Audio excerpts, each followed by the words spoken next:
Galera, quem quiser abrir a sua câmera, seu microfone, a ideia aqui é fazer um bate-papo, uma conversa, né? Todos aqui do Business Lab, todos que são estudantes aí do Caio, estudantes meus também, que estão comigo. Temos aí também estudantes, lógico, do professor Paulo Henrique, do professor Jorge Bife e de Sara Regina Rocai, que provavelmente chegará daqui a pouco.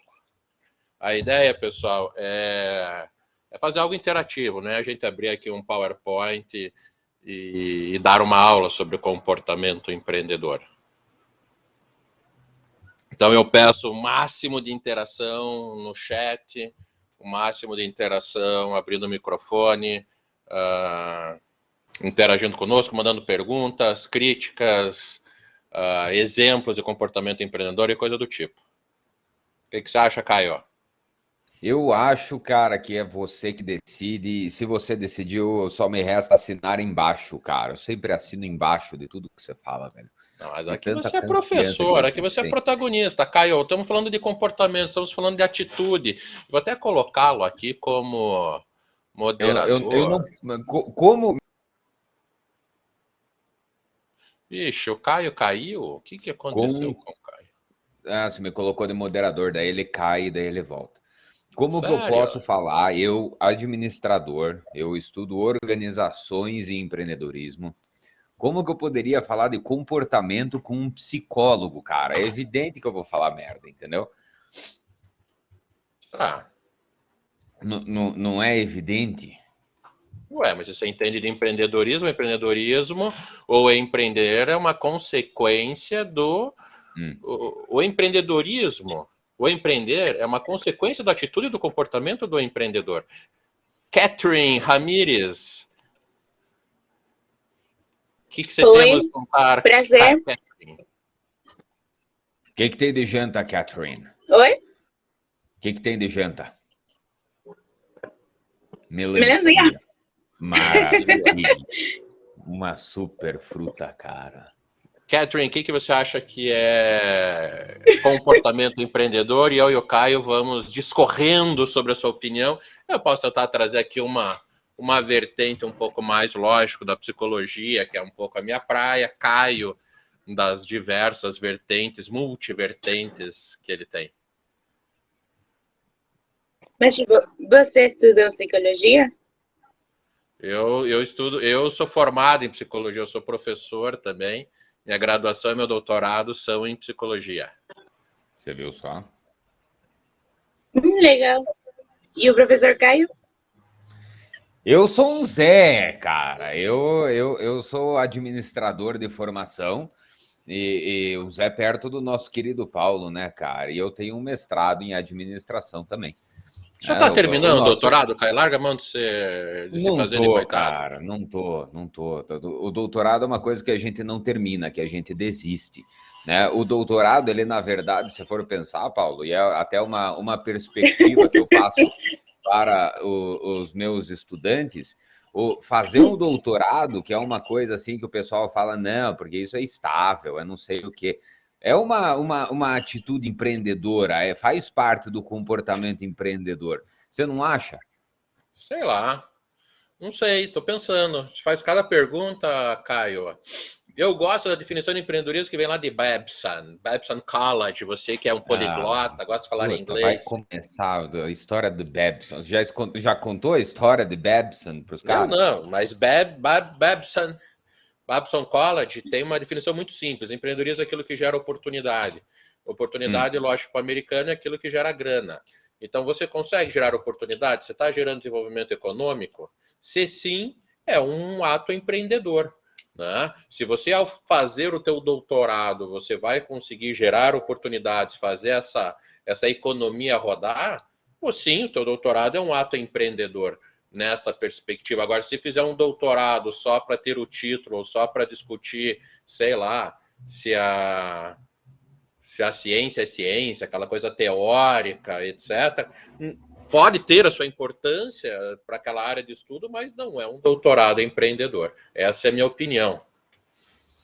Porque eu acho o seguinte, eu até levantei a mão para a gente transformar esse num debate um pouco mais rico. Se a gente reduzir, cara, empreendedorismo a um comportamento meramente econômico, o que acontece com as outras vertentes que são tão importantes, por exemplo, no governo, que você não pode ter lucro, ou que você não gera nada Eu econômico? gostei, mas vamos pensar, pega a raiz do pensamento de Babson. Você gerar oportunidades fazendo a locomotiva da economia também andar. Então, eu posso ter uma ação governamental, eu posso ser um empreendedor social, mas a consequência do meu ato gera esse tipo de oportunidade? Se sim, é uma atitude empreendedora. Se sim, é um empreendimento. Eu não estou falando que para empreender eu preciso ter lucro.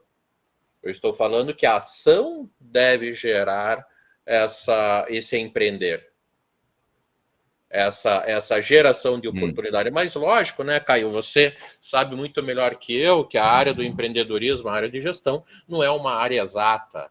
Né? Podemos ter outros autores. Eu falei porque quando eu vi essa definição, e eu tive a oportunidade de visitar lá, Babson, eles têm isso escrito em tudo que é lugar, eu falei, cara, faz sentido.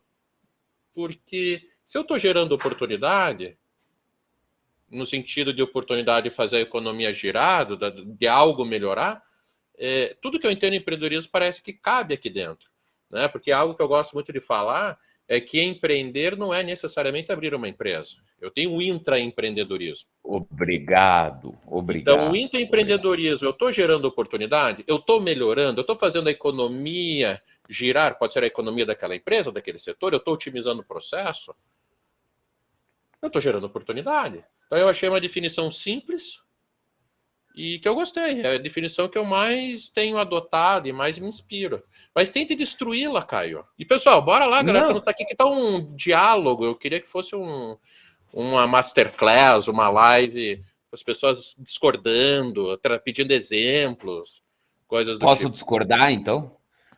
Porque eu acho assim, quando a gente fala que empreendedorismo é uma questão de geração de oportunidade, a gente tem que definir o que é uma oportunidade. E a parte que eu discordei da definição de Babson é exatamente da oportunidade econômica da parada.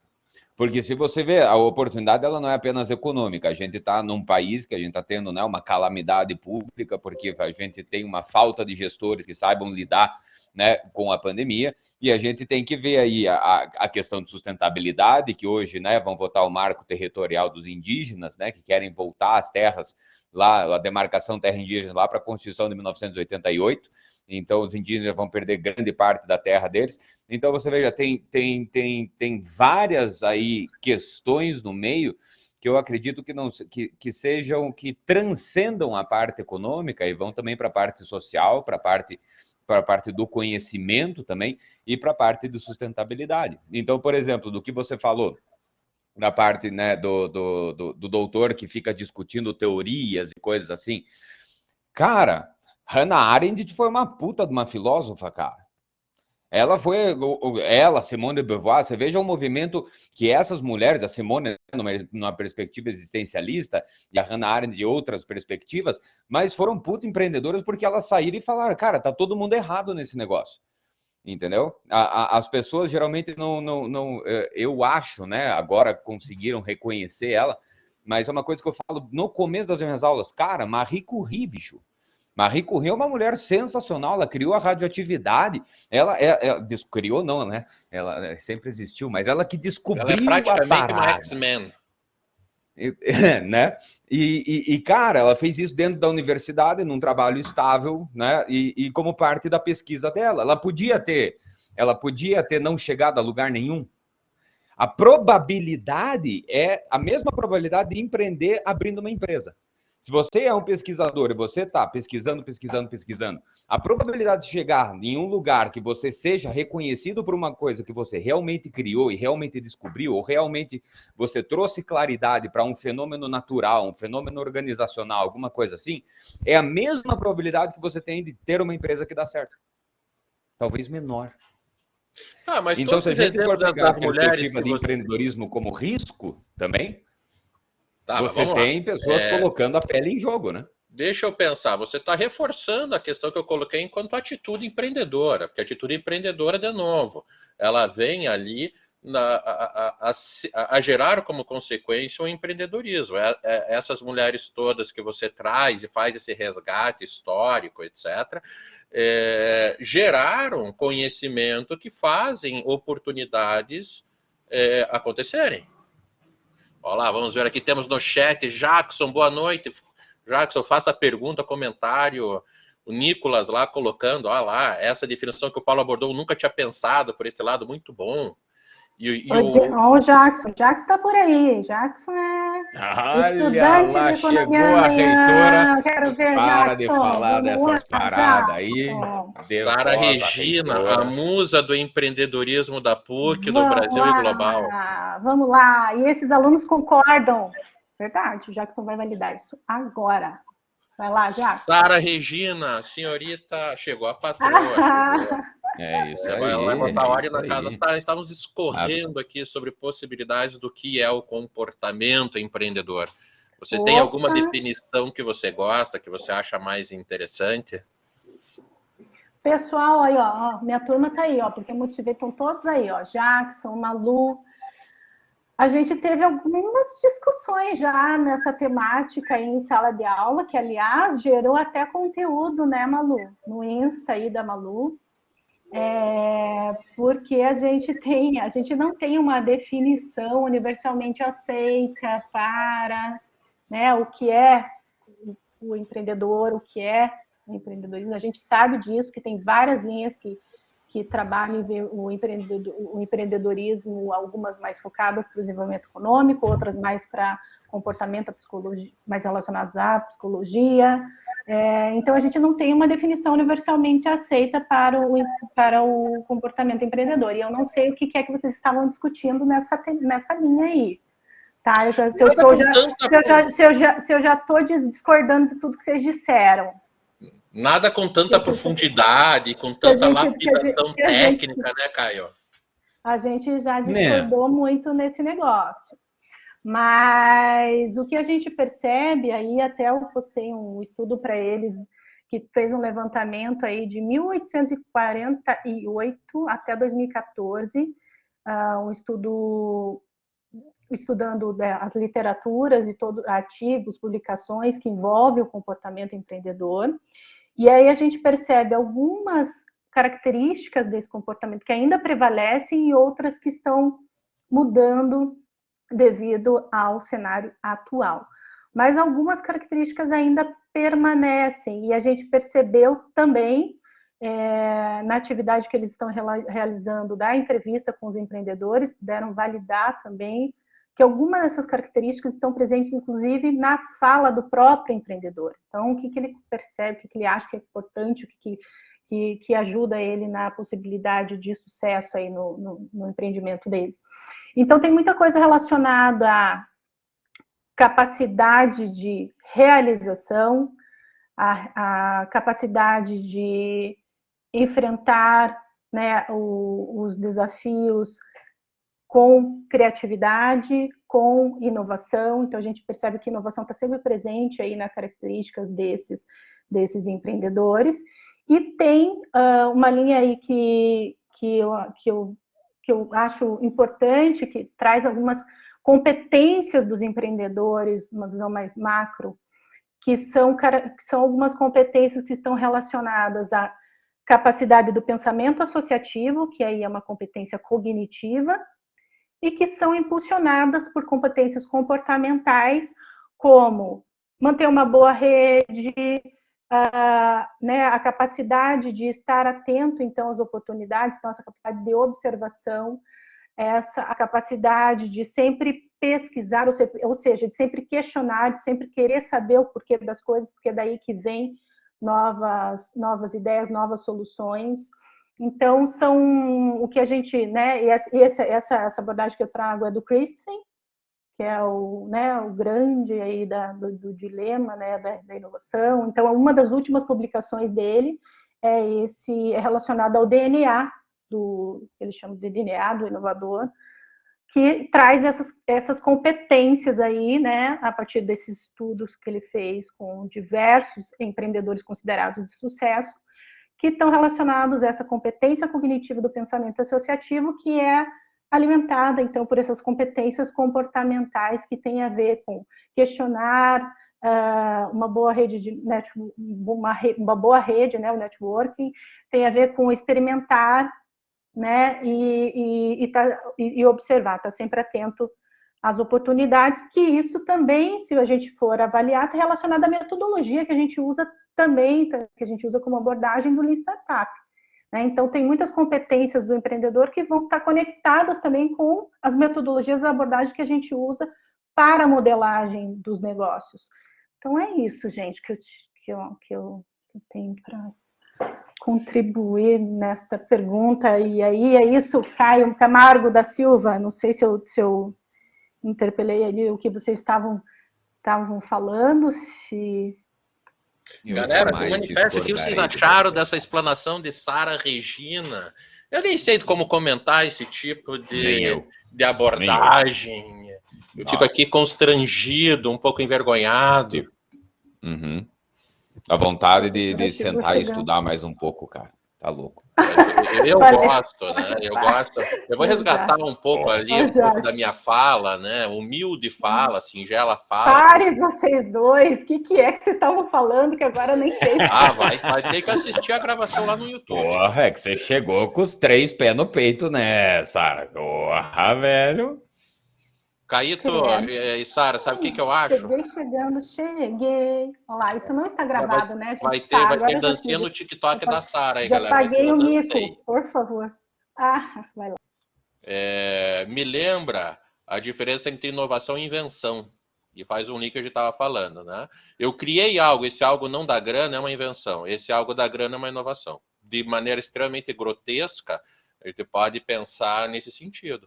E, de novo, né, a minha provocação é aquilo que gera oportunidade. Oportunidade dentro de um contexto estadunidense, que tem quem goste e quem não goste.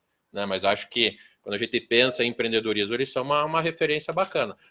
Eu adoro o Caio, é só eu falar que ele sempre vai me contradizer, né? A Sarita ali, você não... Porra, cara, eu jamais vou contra a Sara, velho. Então, assim...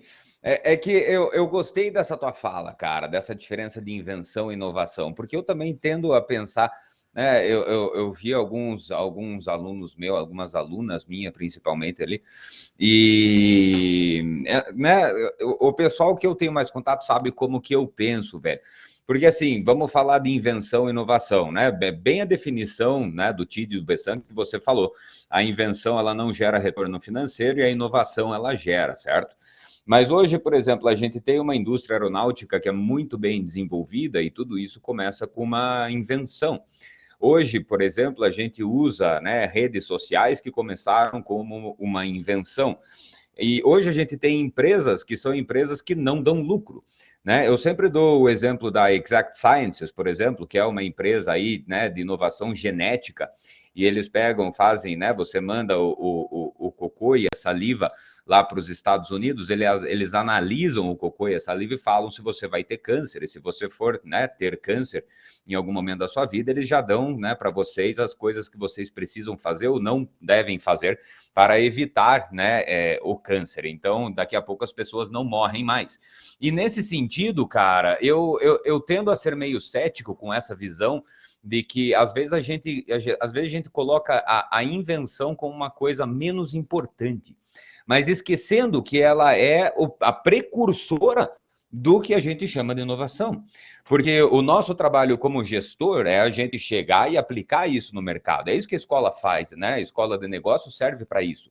Para você identificar alguma coisa que existiu e você, com as suas habilidades de empreendedor, você ir lá, chegar e colocar isso no mercado. Entretanto, eu acredito muito que a pessoa que fez essa invenção lá atrás, né, como Uber, Netflix, Spotify, ficaram aí anos sem ter nenhum tipo de lucro, assim como outras empresas que ficam anos sem ter nenhum tipo de lucros, como DocuSign, como a gente viu alguns casos, né, na nossa aula nessa semana, mais precisamente, são empresas que elas apostam na chamada inovação disruptiva, aí chamando o Christensen, né, que a Sara trouxe, que apostam na inovação disruptiva por meio de uma invenção.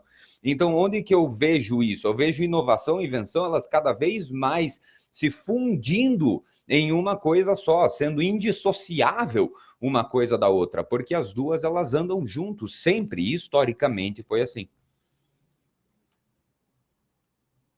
Fala aí, Paulo. Deixa eu botar a lenha nessa fogueira. Como que tu vai poder pensar Uber,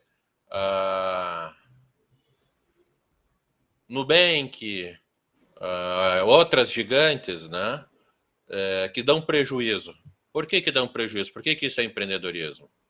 Isso é algo bacana. Uma vez eu participei de uma live com investidores e a gente abordou essa questão. Como que startups que dão prejuízo continuam crescendo? E por que elas dão prejuízo? É para eu responder? Eu não entendi. Eu acho que passa sim. essa batata quente para a Sara, cara. Deixa a Sara Regina. Mas eu não entendi o que tinha essa conexão. Só me faz a conexão aí com o que o Caio está falando, Paulo, só para entender a... Ele falou, eu entendi que você tem um processo de invenção, né? Ou seja, você tem aqui toda uma questão de não gerar renda, ou seja, ainda está no estado de inovação, quer dizer, de invenção, e lá para frente isso vai virar uma inovação. Que diferença? Não, Paulo, eu discordo, que daí eu acho que assim, não tem a ver, assim, a inovação, ela vai para o mercado, eu vou conseguir atingir o público, eu vou levar aquilo para o mercado. Vai ter um tempo ainda para retorno financeiro, e aí não necessariamente isso não é uma inovação. A inovação também ela precisa de um tempo para retorno. Acho que daí está misturando um pouco, Caio, não sei se é isso que eu estou... Está misturando um pouco aí, misturou agora. Porque assim, uma Mas coisa... a ideia é gerar o caos, tem que misturar, tem que confundir, depois a gente desconfunde. Só para eu entender assim, a lógica aí do pensamento. Porque uma coisa eu fui para o mercado, eu consegui atingir um grande público, estou mudando a vida das pessoas, eu estou com uma inovação em processo. Agora, vai ter um tempo para eu ter o retorno, não necessariamente quando eu inovo, eu já vou ter o retorno imediato, um resultado positivo no aspecto financeiro. Eu vou ter um tempo para isso. Então, eu tenho que ter esse tempo de maturidade do negócio para entender em que momento que eu vou ter esse retorno. Enfim, daí tem a ver com o planejamento, tem a ver com outras etapas aí da construção do negócio e o tempo que eu vou esperar para o meu break-even. Então, eu acho que é uma outra etapa aí do que tem a ver mais com o planejamento do negócio, mas não invalida a inovação, é isso que eu quero dizer. Eu acho que não ter o retorno ainda financeiro, isso não quer dizer que eu não inovei, que eu não estou já impactando o mercado e que eu já tenho uma previsão de quando, eventualmente, eu vou ter esse retorno positivo financeiro, entende? Não sei Eu se entendo, mas eu quero gerar o caos. Por que existe uma estratégia de eu ter prejuízo? E por que isso está certo? Grandes startups passam por esse ciclo. Sim, Paulo, mas a estratégia não é ter o prejuízo. Vai passar pelo... Eu quero abrir um negócio para eu ter prejuízo, para não me sustentar. Ninguém vai ter essa estratégia. Será que não? Vai ter o tempo. O investidor vai chegar e falar assim, galera, tu vai ter um baita prejuízo, bora? Para isso que eu tô pondo grana. Gente, é que não, a gente não vai prever Vai, Caio. Agora vai você, Caio, porque tá difícil seguir a linha. Eu tô provocando. Não, porque agora eu vou discordar de vocês dois. Sara, respeitosamente, né? Sempre com a devida vênia. Respeito, com a devida vênia, Sara. A tua frase que eu queria te falar, mas eu deixei você completar o raciocínio, né, que eu estava achando legal, mas o pontinho que me pegou foi assim: você leva a inovação para o mercado e você não sabe o que vai acontecer. Quando a gente fala, na minha humilde opinião, né, de coisas que não existiam antes, como o carro elétrico que a Tesla criou há 5 anos atrás, que realmente funcionava. Não estou falando carro elétrico por si, mas sim do carro elétrico que realmente funcionava, o primeiro modelo da Tesla, que custava lá seus $400 mil, levou isso para o mercado, começou a vender. Era uma invenção e uma inovação ao mesmo tempo. né? Porque eles tinham inventado isso, patenteado essa invenção e levado isso para o mercado. Então, né, com o requisito que o Paulo colocou, que é o requisito da invenção, você faz uma coisa nova, inovação é levar essa coisa nova para o mercado, a minha opinião é que você não consegue separar isso em caixinhas. Esse é um ponto. E o segundo ponto que segue esse é o comportamento natural que o pessoal está falando ali no chat. Existem empresas focadas em crescimento, como a Tesla.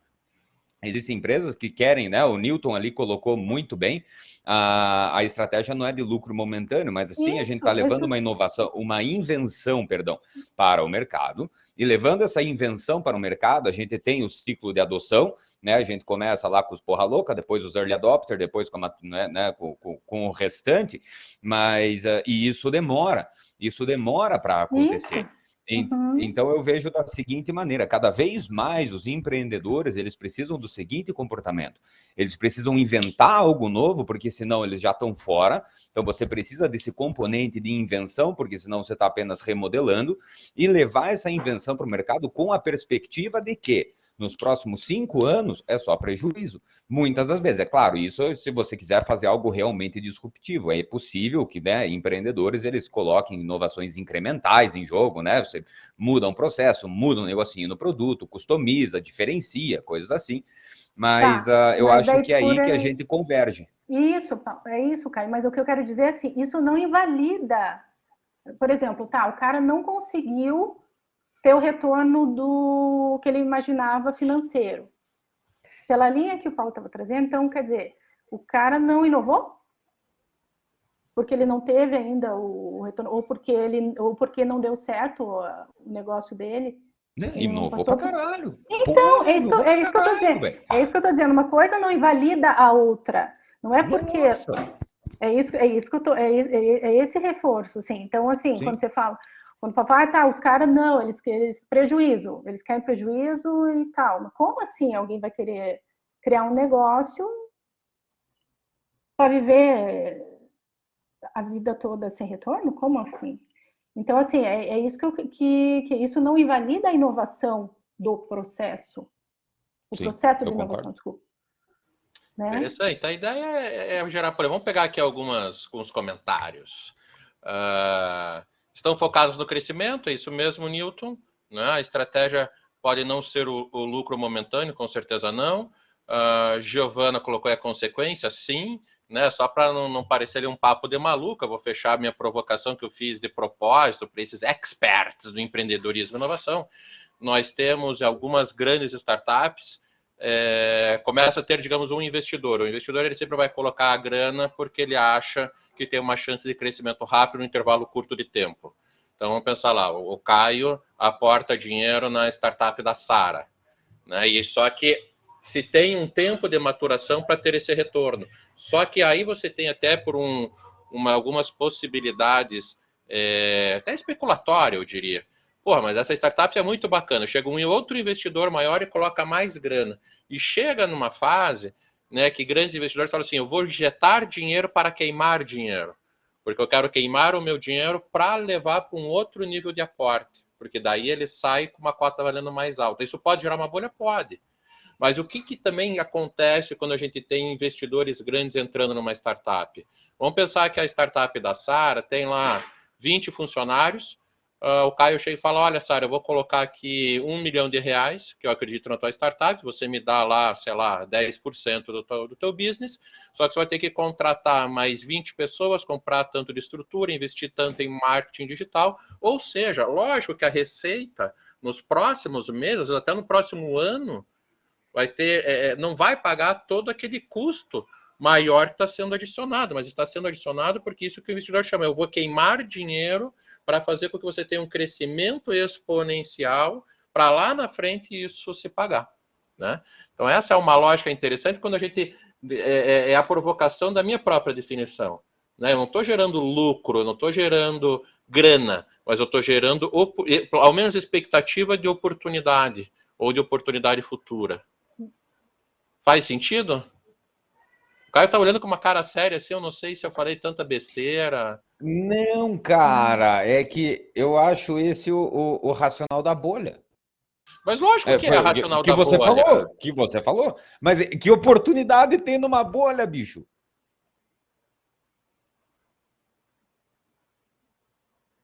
Aí veio o cri-cri, né? Você tem uma bolha que ela pode estourar, você tem uma bolha que não, você pode sair da bolha, né? Vamos pensar, o Nubank ele está nessa pegada, mas a expectativa dos últimos investidores é na internacionalização, né? O Nubank recebeu tantas rodadas de investimento que o que ele ganha ainda não paga a operação, ok. Aí, inclusive, ele está comprando várias outras startups, comprou a Easy Invest recentemente. A necessidade de crescimento é tão grande quando isso acontece, Caio, que se vocês botarem no Google, vocês vão ver que o Nubank comprou acho que 2 ou 3 startups só para absorver a mão de obra, para matar a startup. Não que o objetivo era matar a startup, mas eles precisavam de tanta gente nova e capacitada para o time, e tão rápido, que essa era a meta do investidor, que o investidor chega, que nem você vai chegar na Sara. Sara, eu vou botar meu dinheiro, mas você tem que triplicar o teu time, porque eu quero agora que o teu serviço que está nessa região vá para outras regiões. Entende? Sim, aí isso é faz bolha? sentido, aí faz Depende. sentido. Se a visão do investidor der certo, por exemplo, o Nubank começar a se internacionalizar, deixar de ser um grande banco brasileiro para ser um grande banco em vários outros países, puxa. Só que daí qual que é o problema? Mas... Isso começa a acontecer, vem um outro investidor gigante, agora aporta lá $1 bilhão, que é o que aconteceu com o Uber, é o que acontece com a Airbnb, e fala, cara, agora você vai para a Ásia, e você vai dominar os bancos. Porra, será que isso vai acontecer? Não sei. Será que isso é especulação? Não sei. Então, grandes startups vivem rodadas que muitas vezes podem ser bolhas. Mas também pode dar certo. Sim, mas aí a gente entra num Investimento negócio requer muito risco. Então, quanto é importante. bolha? Bolha num Perfeito. sentido intencional, num sentido... É que a palavra bolha me passa assim, algo de má fé, né? Porque bolha ficou muito caracterizado por algo que literalmente vai estourar. Mas essa bolha, ela pode ser uma bolha que está incorporando novos mercados. Lógico que o preço aí da startup, o valuation dela vai lá para cima. E é lógico que, como todo investimento, pode ser que ela não abrace esses outros mercados. Sim. Faz sentido? Sara, eu vou pedir ajuda da Sara. Faz sentido. E cada vez está mais difícil de calcular, de achar formas de calcular valuation para startup, né? Então a gente sabe que isso está uma loucura também, porque o pessoal aí os investidores estão cada vez mais tipo, como é que a gente faz, que tipo de informações a gente para criar um novo modelo, novos modelos para calcular valuation de startup. Então acho que isso também é algo que cada vez mais a gente vai perceber que vai muito também, né, Caio, do feeling dos investidores. Por mais que cria-se processos, métodos e tal, mas como o cenário é muito desconhecido, o cara também... E aí, daí vem como parâmetro de comparação. Bom, se esse investidor está oferecendo isso, o outro também daí entra numa coisa de um jogo aí do que, de fato, se pode utilizar aí como alguma forma, alguma estratégia para calcular valuation de startup. Mas eu queria reforçar aqui para a gente voltar na nossa temática, né, gente? Porque eu acho que a gente está fugindo um pouco da temática, que é do comportamento empreendedor para a Starlight, não é mesmo? Então, eu queria, assim, voltar para a gente discutir isso, e eu acho que a gente vai ter que avançar muito com isso, com os estudantes, conforme a modelagem do negócio, em que a gente vai aprofundar mais determinados temas conforme a construção do projeto também deles. Sim. E aí, acho que é interessante a gente focar aqui na temática dessa discussão.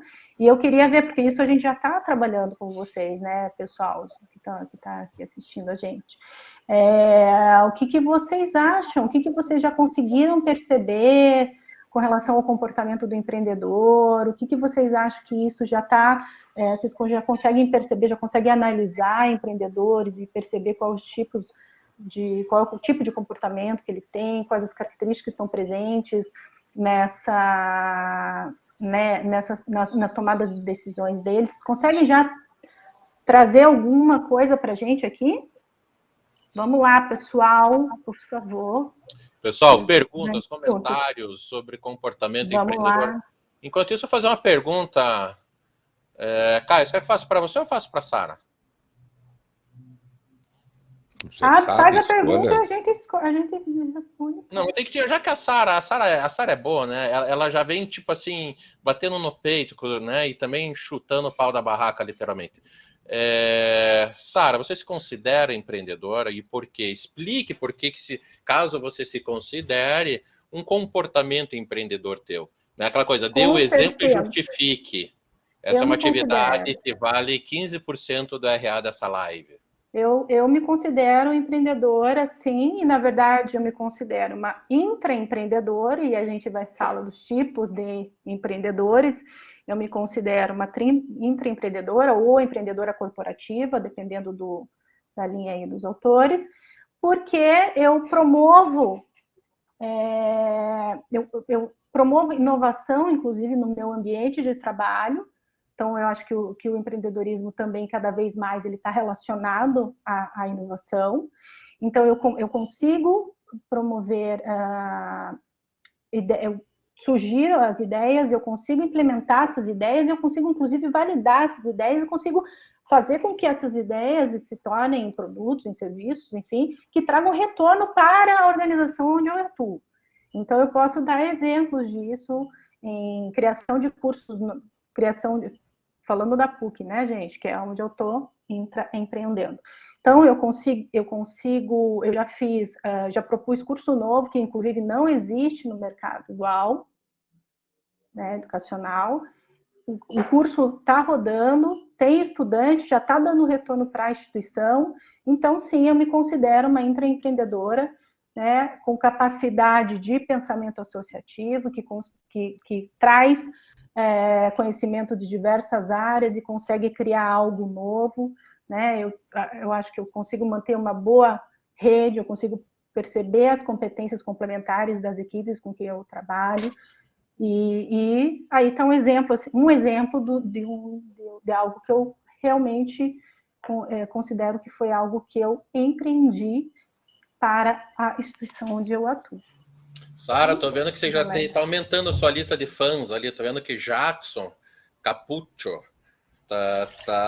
é um fã seu. Eu acho que ele merece aí alguma nota a mais, alguma coisa do tipo. Vale um aí, ponto porque, na média, né, Paulão? Um ponto na agora média. a porcentagem deve há, né?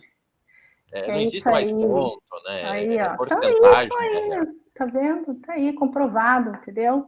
Vai lá, Caio, manda ver.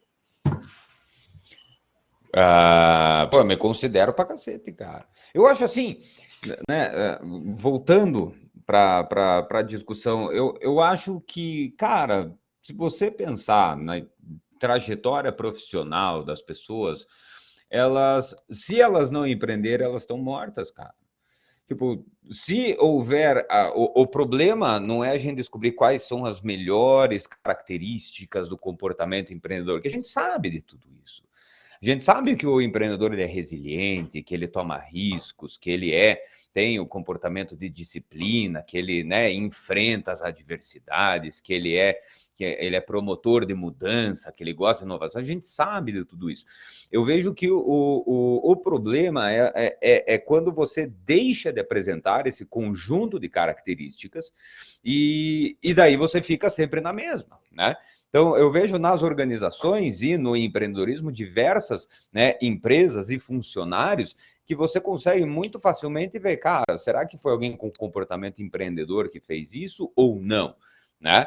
Então, eu me considero empreendedor por diversas razões, eu já tive 3 empresas, né? Eu estou agora fazendo o programa de vivências internacionais, né, a gente tem várias coisas novas sempre acontecendo, considero o Paulão empreendedor, considero a Sara empreendedora, a maioria, né, dos meus colegas dentro da Escola de Negócios, pelo menos aqueles que eu tenho mais contato, consideram muito empreendedores, porque estão, né, todo dia, cara, todo dia, né, fazendo com que a gente tenha uma escola de negócios mais robustas, né? Então a gente está sempre, por exemplo, né, um exemplo que aconteceu recentemente foi a visita da AACSB, que é o maior órgão acreditador de escola de negócios do mundo, e a gente vai ser a terceira, né, escola de negócios a ser provavelmente acreditada por essa organização mundial. Esperamos que sim, né, Paulo? Esperamos que Paulo, Caio, esperamos que sim. A gente espera que sim, né? Vamos ver. Então, assim, são atos que são intraempreendedores, são atos que são empreendedores, e eu vejo que cada vez mais a gente tem um mercado. Hoje no Brasil a gente tem 15% desempregados, se eu não me engano. Então, né, quem que vai com mais facilidade conseguir alguma coisa, conseguir uma progressão de carreira, são as pessoas que têm esse comportamento empreendedor que a gente tanto fala, que a gente tanto, né, tá aí sempre reforçando. Então, eu vejo dessa maneira, eu vejo que a maioria das pessoas que fazem as coisas acontecer são empreendedores. O problema não está aí, eu acho que essa base vem forte. Caio O problema está nas pessoas Camargo, que não têm o comportamento empreendedor e precisam desenvolver. uma questão de Fala ordem, aí, Paulo. desculpe, questão de ordem. Presidente. Temos aqui eu estou aqui mediando só, vou ficar cada vez mais quieto. Mas nós temos aí 4 minutos para encerrar, vamos tentar manter o tempo. Temos a pergunta da Aira. Como o empreendedor pode manter uma rede saudável? Vejo qual dos dois querem responder de maneira rápida. E eu já vou responder a Bianca aqui. Tenho dúvidas em relação às horas complementares onde eu vou para computar. Bianca, é muito simples. Quem fez a inscrição pelo Simpla, a gente tem um nome e a gente cruza com quem entrou aqui no Blackboard. Lógico, aquela pessoa que entrou e ficou um tempo, não aquela que entrou e saiu em poucos segundos. O Blackboard nos dá esse relatório. Malu, não, já aproveita, vai no Simpla e se inscreve em todas, que daí aquela que você vier, você já computa a presença.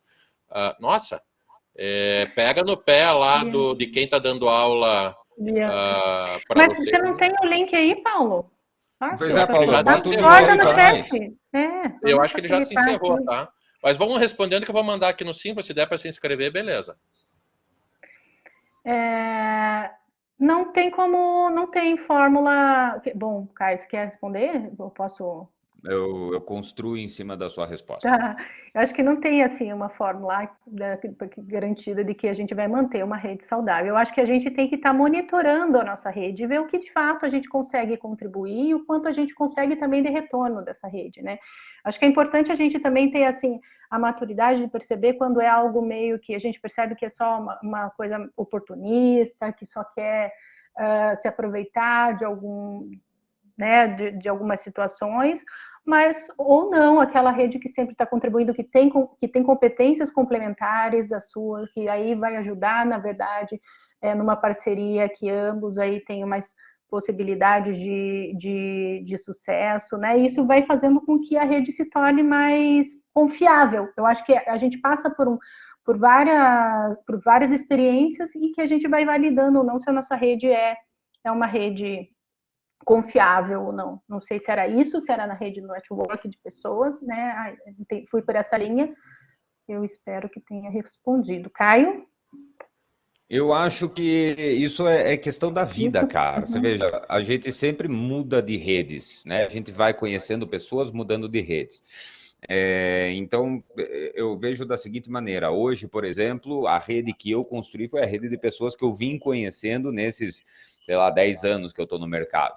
Então, essa rede de pessoas você mantém saudável. Hoje é muito mais fácil fazer isso. Você tem LinkedIn, você curte, né, o que as pessoas fazem, você precisa ter uma vida ativa em redes sociais. E isso eu acho que é notório para todo mundo, principalmente se você quer construir uma rede nesse mundo corporativo, você precisa ter um perfil no LinkedIn, alimentar esse perfil. Por exemplo, aqui é uma oportunidade de você postar, estava na live do Business Lab, falamos sobre isso, e as pessoas curtem, entendeu? É uma questão de você começar uma conversa com as outras pessoas, de você querer conversar e começar essa conversa e deixar as outras pessoas participarem dessa conversa. Muitas pessoas têm vergonha, né? Mas vou conversar a conversa e ninguém conversar comigo. Cara, dá nada, vai lá e tenta de novo, né? E daí, não deu certo, tenta de novo mais uma vez, tenta de novo mais uma vez. É isso. Pessoal, temos aqui, deu tempo, eu só vou mandar aqui o link do grupo do Telegram, só um minuto. Deixa eu resgatar esse link. Eu não consigo, eu ia falar. Bora lá, faço. Tá aqui, obrigado. Tá ali, são 2 grupos do Telegram, né, pessoal? Um é para networking, a gente está falando disso, rede, conexão. Aproveitem, poucas pessoas estão interagindo. Aproveitem para conhecer pessoas diferentes. O grupo do Telegram não acabou. Jackson Capucho. Já acabou a live. A live. Vai ter mais, e você tem sempre, semanalmente, encontros com ela, a magnânima Sara Regina Rocai. Para a tristeza ou alegria, espero que mais alegria do que tristeza, eu estarei em todas as lives, né, para incomodar e para gerar o caos, muito mais causar do que contribuir, mas faz parte. Sara está intimada, eu imploro que ela venha a todas, mas a Sara é uma pessoa muito Olá, Sara. necessitada. Olá, gente, me chame. Só dizer, queremos a professora Sara em todas as lives, que aí a gente botar aí. Sarita deveria estar em todas as lives, eu apoio essa questão, mas é que a Sara, ela é Master Blaster, né? Então ela vem só quando ela quer e quando a agenda dela permite. Pessoal, chega de blá blá blá, obrigado a presença de todos. Valeu, Caio, valeu, Sara, valeu todo mundo.